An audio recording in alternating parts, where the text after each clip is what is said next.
What's up, guys? How's everyone doing today? I hope everyone is doing great. Welcome back to another video. So today I'm going to talk about how much does it cost to track my F80 M3. So basically, if you ever thought about going to the track, I mean, for beginners, it doesn't matter if you have an M3 or it could be a Honda Civic. Doesn't matter the car specific. So let's just talk about how much is a track day, if you ever wonder how much was a track day. So first thing you're gonna need, guys, you're gonna need a capable car. You gotta make sure your car, the maintenance is up to date. You want to make sure you have pretty decent brakes, and make sure you have good tires as well, guys. And then you're gonna have to book an event. I usually book my track days events with Speed Ventures. A typical track day with Speed Ventures is $210. So $210 for the event. So you don't even need to buy a helmet. If you're just gonna go to the track just to check it out, maybe it's a bucket list item, just make sure you have a capable car. Make sure the maintenance is up to date. Make sure your brakes and tires are in good condition.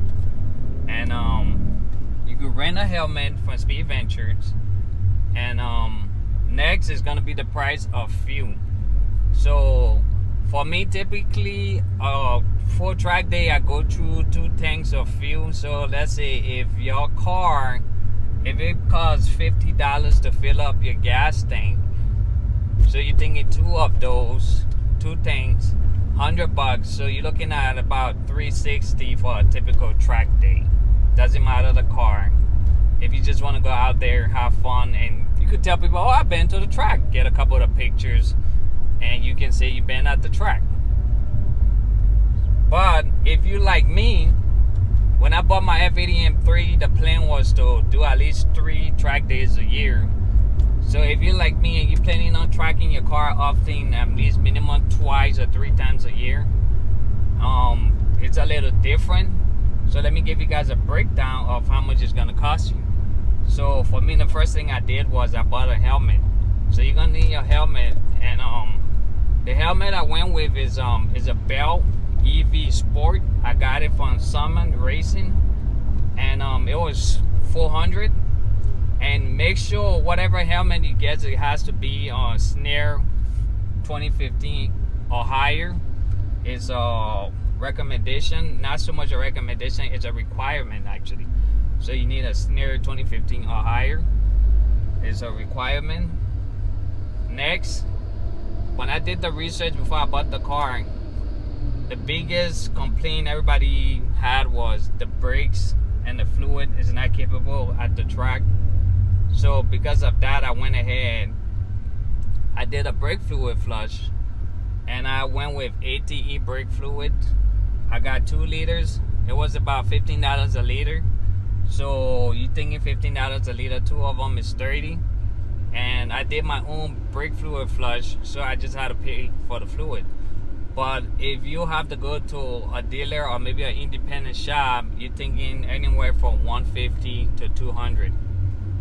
Next, what I did was I upgraded my brake pads, and I went with the DS2500, and these were $250 a pair, so we're saying $500, which is the same thing. Like I said, I do my own labor, so I just had to pay for the pads, which was about $500. And so if you had to take it to somebody to do it for you, that's probably gonna cost you another maybe $150 to $200 in labor.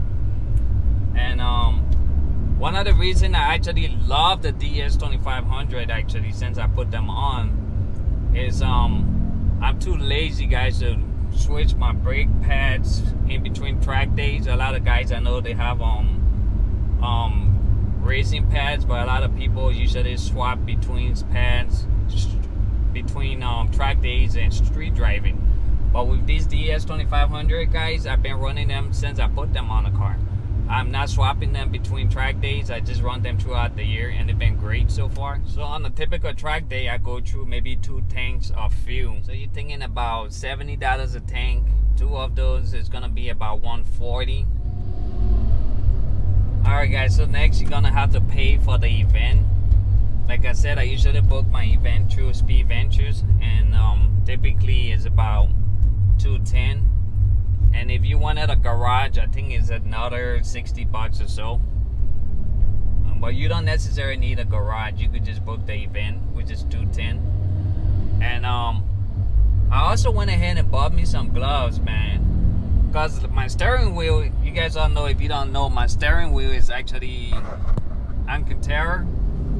So when you're out there and your adrenaline is pumping and you're driving, your hands start to get a little bit sweaty. If you're out driving in the canyon sometime, or just regularly, man, everybody know your hands get a little bit sweaty sometimes. So I got me some gloves. It's very helpful. And the glove I got is an Alpine T1, I believe. And those were only $40. And it's been great so far. I really like them. So basically, guys, that's it, man. So pretty much for how I have the car right now, I've been to the track 3 times already. I'm still running the same brake pads, and the whole setup ran me about $1,000, not including the gas and the track day, the price of the track day. But if you are a rookie like myself and you already gonna start going to the track, I'm gonna tell you guys, yes, I know everybody recommend doing the brake fluid and the brake pads, which I know I did, but I'm gonna tell you guys, it's not really a must do. If this is gonna be your first track day and you've never been to the track, I would pretty much take my car just the way it is stock, because this car is very, very capable at the track stock. And I would just go out there, try to get a feel for it. And because I guarantee you, your first day, your first track day, or even your second track day, guys, you're not going to be pushing the car to the limits. So none of that stuff going to matter if you got like racing pads or better suspension. None of that stuff really going to matter. So the most important thing is that you really just need a helmet and maybe some gloves, and just go out there, guys, and try to have fun. And once you start to do a couple of track days down the line, you can start to upgrade your car as needed, and you're gonna appreciate your upgrades a lot more, because you're gonna be able to tell the difference. You know, if you're gonna fully track out the car and take it to the track, it's not gonna make any difference how fast you're gonna be if you never had any seat time at the track. So I think the biggest thing you could do is book a track day. Go out there, guys, have fun. It's not a race. You're just out there to learn, get better. And as your driving skills goes up, you can upgrade your car as needed.